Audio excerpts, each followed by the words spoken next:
السلام علیکم ناظرین۔ پیارے ناظرین، مسجد اور وہاں نماز ادا کرنے والے ایک ایسے لڑکے کی کہانی آپ کو بتانے جا رہی ہوں کہ جس کو سن کر ہر ایمان رکھنے والا شخص کامنٹ میں سبحان اللہ ضرور لکھے گا۔ ناظرین، آج ہم آپ کو بتائیں گے کہ جب کسی اللہ والے پر کوئی مشکل آ جائے تو اللہ کیسے اپنے بندے کی مدد کرنے کے لیے کوئی نہ کوئی وسیلہ ضرور پیدا کر دیتا ہے۔ جی ہاں ناظرین، یہ واقعہ بھارت کے پنجاب میں رہنے والے ایک مسلمان لڑکے کا ہے جس کی عمر تقریباً 30 سال کی ہوگی۔ ناظرین، یہ نوجوان 5 وقت کا نمازی تھا اور نماز کو اس کے وقت پر ادا کرتا تھا اور یہ کوشش کرتا تھا کہ وہ 5 وقت کی نماز مسجد میں جا کر ادا کرے، اور اسی وجہ سے اس کے دن کا زیادہ تر وقت مسجد میں ہی گزر جاتا۔ وہ نماز پڑھتا، پھر ذکر کرتا اور قرآن پڑھتا اور پھر عبادت میں مشغول رہتا۔ اس نوجوان کا مسجد سے لگاؤ دیکھ کر گاؤں والے اور آس پاس کا علاقہ نہ صرف اس پر رشک کرتے تھے بلکہ اس کی بہت عزت بھی کیا کرتے تھے۔ یہ لڑکا بہت ہی سادہ، سمپل اور صاف زبان کا تھا۔ جو اس کے دل میں ہوتا تھا وہی زبان پر بھی ہوتا تھا، اس لیے گاؤں کے لوگ اس کے اخلاق کے دیوانے تھے۔ لیکن ناظرین، اس کے علاوہ اس کا چھوٹا بھائی کافی زیادہ دنیا داری اور بہت لالچی قسم کا انسان تھا۔ باپ کی موت کے بعد اس کی یہ کوشش ہوتی تھی کہ جو زمین اس کے بڑے بھائی کے حصے میں ہے وہ اس پر قبضہ کر لے۔ اس کی ہر وقت یہی کوشش رہتی تھی کہ کسی طرح سے وہ اپنے بڑے بھائی کو چکمہ دے کر اس کی زمین کو ہڑپ لے، مگر وہ ابھی تک اس میں کامیاب نہیں ہو سکا تھا۔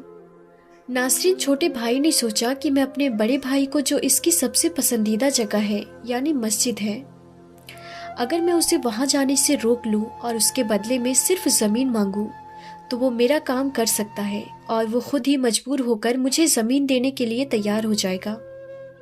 وہ یہ بات اچھی طرح سے جانتا تھا کہ اس کے بھائی کو دنیا میں کوئی چیز اگر پسند ہے تو وہ ہے مسجد، اور وہ دنیا میں کچھ بھی چھوڑ سکتا ہے لیکن مسجد جانا نہیں چھوڑ سکتا، اور اس کے لیے وہ کوئی بھی قیمت ادا کر سکتا ہے۔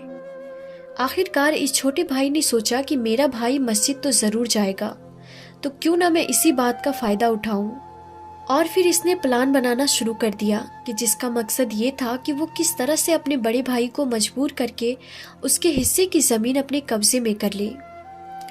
ناظرین، زمین کے لالچ نے اسے اندھا کر دیا تھا اور اسی وجہ سے اس نے چوری کی اور اس کا الزام اپنے بڑے بھائی پر لگا دیا۔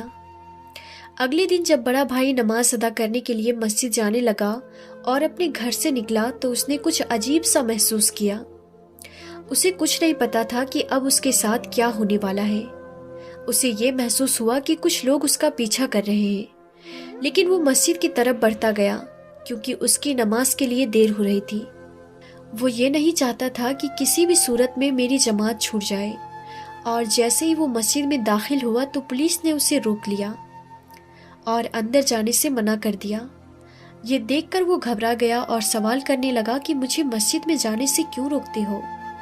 مجھے مسجد میں کیوں نہیں جانے دیتے؟ اس کی کیا وجہ ہے؟ مجھے کیوں روک رکھا ہے؟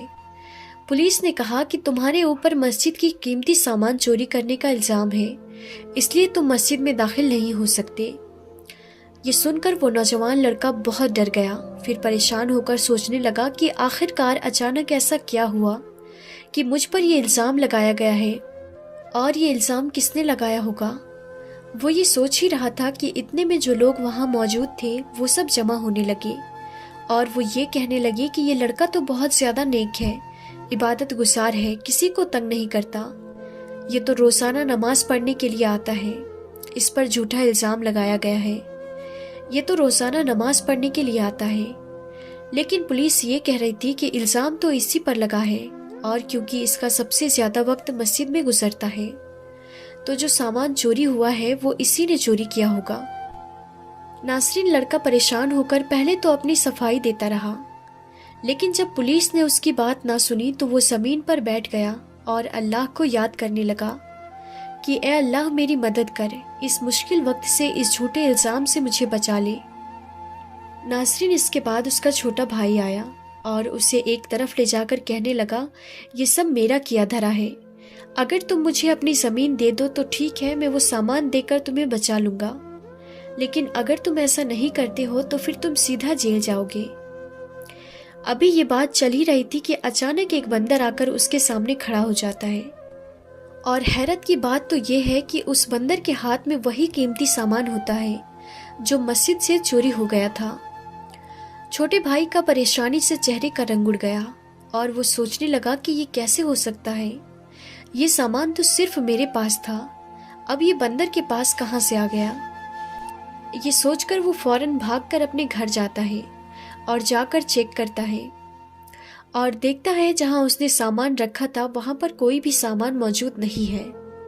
چھوٹا بھائی سمجھ گیا کہ یہ اور کوئی طاقت ہے جو میرے بڑے بھائی کی مدد کر رہی ہے۔ چھوٹے بھائی نے مسجد سے سامان چرا کر اپنے گھر میں چھپا رکھا تھا تاکہ الزام میرے بڑے بھائی پر لگایا جائے اور بڑا بھائی ڈر کر زمین چھوٹے بھائی کو دے دے۔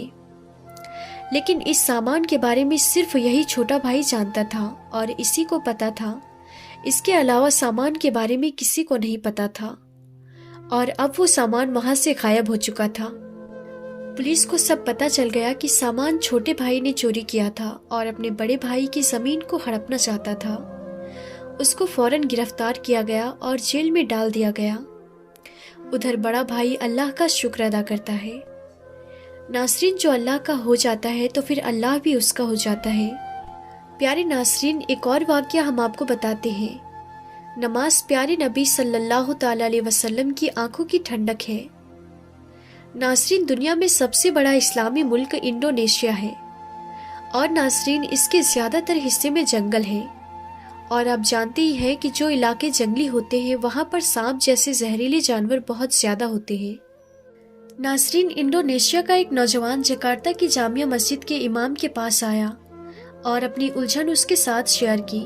اس نے کہا کہ میں نماز ادا کرنے کے لیے جانماز پر کھڑا تھا، قیام میں تھا کہ اچانک میں نے دیکھا میری جانماز پر سے ایک لمبا سانپ گزر رہا ہے، اور وہ خطرناک سانپ آگے بڑھنے کے بجائے میرے سجدہ کرنے کی جگہ پر کھڑا ہو گیا۔ میں نے جانماز میں قیام کی حالت میں کھڑے ہو کر اپنی تلاوت کو لمبا کر رہا تھا، مسلسل اپنا دھیان اپنی نماز میں رکھنے کی کوشش کر رہا تھا، کیونکہ میرا ضمیر اور میرا دل مجھے ملامت کرنا شروع ہو گیا کہ تو اپنی جان کے ڈر سے ایک حقیر سے کیڑے سے ڈر کر اپنے رب سے غافل ہو رہا ہے۔ میں آنکھیں بند کر کے اپنی تلاوت کو لمبا کرتا رہا، مگر وہ سانپ اپنی جگہ سے ہٹا نہیں۔ اس کی نگاہیں مسلسل مجھ پر جمی ہوئی تھی، لیکن اس کے کسی بھی حرکت سے یہ محسوس نہیں ہو رہا تھا کہ وہ مجھ پر حملہ ور ہوگا۔ میں لگاتار تلاوت کر رہا تھا کہ اتنے میں وہ سانپ بھی جھومنے لگا۔ جب مجھے یقین ہو چلا کہ یہ سانپ اللہ تعالیٰ کے حکم سے مجھے نقصان نہیں پہنچائے گا تو میں رکوع میں چلا گیا، لیکن میں جیسے ہی رکوع میں جانے کے لیے جھکا تو وہ سانپ تھوڑا پیچھے ہٹ گیا، اور اچانک مجھے لگا کہ اب یہ آگے کی طرف اپنا منہ کر کے مجھے کاٹنے کے لیے آئے گا۔ اسی لمحے میرا نفس مجھ پر غالب آ گیا اور میں نے اپنی نماز توڑ ڈالی اور سانپ کو ختم کر ڈالا۔ وہ نوجوان امام مسجد سے کہنے لگا کہ اسی بات پر میرا دل مجھے ملامت کرنا شروع ہو گیا کہ اللہ پر توکل اور یقین تیرا بس اتنا ہی تھا کہ تو نے ایک سانپ کے ڈر سے اللہ تعالیٰ کے آگے کھڑے ہونے کے آداب بھلا دیے۔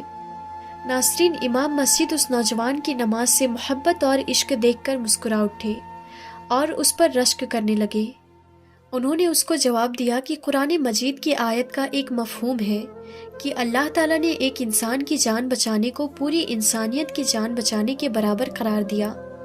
اسی طرح پیارے آقا صلی اللہ تعالیٰ علیہ وسلم کے بے شمار فرمودات انسانی جان کے حرمت کے متعلق ہیں، تو آپ نے یقیناً اپنی جان بچائی ہے، اور جان بچانا ایک افضل عمل ہے۔ لیکن آپ کے بیان کردہ واقعے میں ایک چیز نوٹ کرنے والی یہ ہے کہ آپ نماز میں رہے تو اس نے اللہ کے حکم سے آپ پر حملہ نہیں کیا۔